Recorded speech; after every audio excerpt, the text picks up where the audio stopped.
안녕하세요. 꿈꾸는 주린이 아줌마의 좌충우돌 실전 주식 투자 2021년 11월 18일 목요일 국내 주식시장 종가 기준, 미국 주식시장 프리장 기준 영상입니다. 코스피 3일 연장 하락 마감. 어제 기관들이 2달 반 만에 최대 금액을 순매도했다는데 오늘도 매도 3천선 누르려고 매도하더니 하락해도 매도하고 있는 기관들. 그들이 바라는 이상향의 코스피 지수는 얼마일지 궁금해지네요. 어제 나의 국내 계좌에서 계속 물타기 기회를 엿보고 있던 현대모비스를 52주 최저가 근처에 왔고 어제는 외국인이 매수세로 돌아섰길래 이제 좀 반등인가 보다 하고 4주 추가 매수해서 총 물려있는 금액 211만 8천 원 손실률 마이너스 9.21%로 만들어 놨더니 오늘 끝내 52주 최저가를 경신했네요. 현대모비스는 개인들만 3일 연속 매수 중. 전문가들이 적극 추천하는 종목이고 저평가되어 있으니 매수 타이밍이라고도 하는 오량주인데도 3분기 실적에 대한 실망감과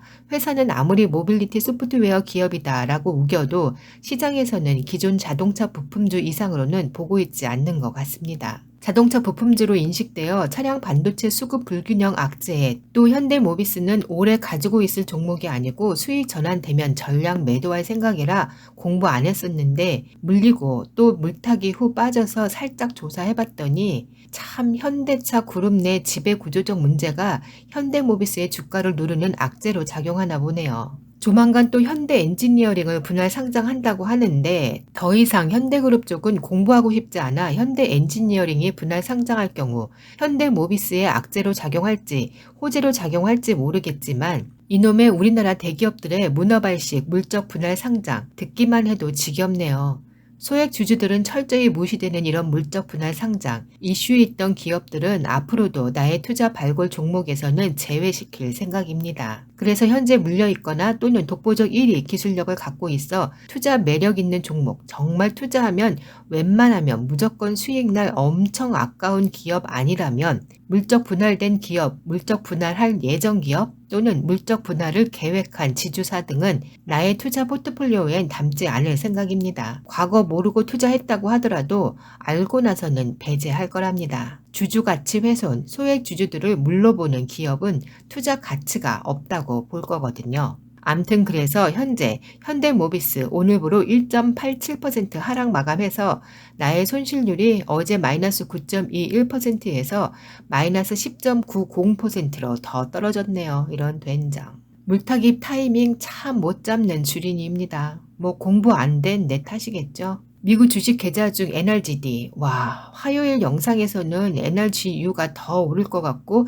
NRGD는 지지부진할 걸로 분석했는데 그 영상 올린 다음 날부터 완전 저의 분석 반대로 움직이네요. 뭐 분석 반대로 움직여서라도 NRGD가 올라가서 손실률이 줄어들고 NRGU가 하락하면 나야 좋지만 과연 국제유가가 확실한 하락 반등일지 한번 들어보시기 바랍니다. 일단 화요일 국제유가 불안하다고 하며 제가 NRGD 해지 차원에서 NRGU 살짝 하락했을 때 183.75달러 6주 총 1,100달러 매수했었다고 했죠. 딱 영상 준비하면서 매수한 건데 편집 후 영상을 올리고 있는 중 NRGU가 상승하다 갑자기 하락으로 돌아서길래 영상 업로드하기 직전 또 물리기 싫어 11.22달러 익절하고 탈출했었답니다. 매도하자마자 다시 상승으로 돌아서서 진짜 변덕이 줄곧 듯하다 아침에 자고 일어났더니 웬일 다시 하락 마감되었더라고요. 그래서 어제 수요일 프리장에서 다시 매수하려 했더니 그 후로 현재까지 NRGU가 쭉쭉 빠지고 있네요. 그래서 또 국제유가 하락의 이유를 찾아봤답니다. 미국은 중국, 일본 등 주요 원유 수입국들에게 급등한 유가를 낮추기 위해 전략 비축률을 공동으로 방출하자고 제안했다고 하네요. 미 행정부가 전략 비축률 방출을 지시한다면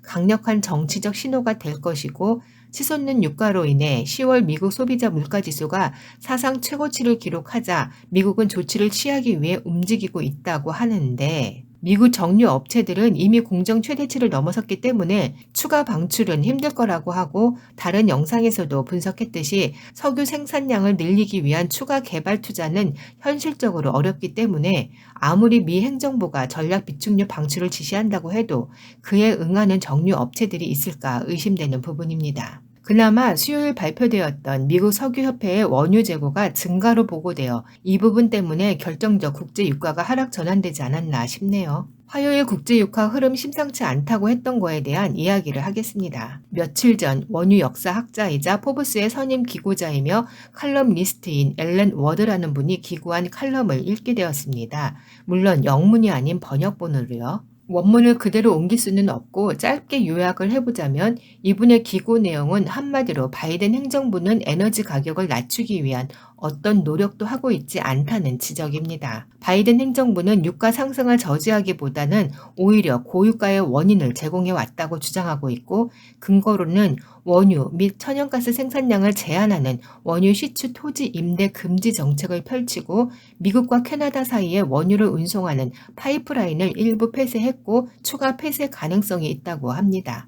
북극의 에너지 시추를 국립 야생 보호를 위한 유전 개발을 중단시킨 상태이고 메탄 배출 규제로 원유 및 천연가스 기업에 대한 규제가 이어질 거라고 하고 바이든 행정부는 지속적인 원유 생산을 반대하는 메시지를 기업들에게 보내고 있다고. 긴 칼럼을 최대한 추려서 요약을 했지만 관심 있는 분들은 앨런 워드님의 칼럼을 검색해서 찾아보시면 나온답니다. 이분의 칼럼 내용이 모두 사실이라면 바이든 행정부의 재임 기간 동안은 고유가를 잡기 힘들다는 건데 요 며칠 현재 국제 유가가 하락했지만 칼럼 내용을 봤을 때 단지 말만 있는 전략 비축류 방출 지시로 인한 일시적 하락일지 과도한 인플레이션을 정말 심각하게 받아들여 사양 산업인 원유 시추에 대한 손실을 감내하고서라도 추가 생산을 재개할지 이 부분은 가능성이 희박하지만 칼럼 내용으로 봤을 땐 국제 유가 하락의 부정적 시각입니다. 그런데 말입니다. 세상이 인간의 생각대로 흘러가지도 계획대로 진행되지도 않는 게 인간사인지라 단정 지을 수도 없고 또 무조건 부정적일 필요는 없다고 봅니다.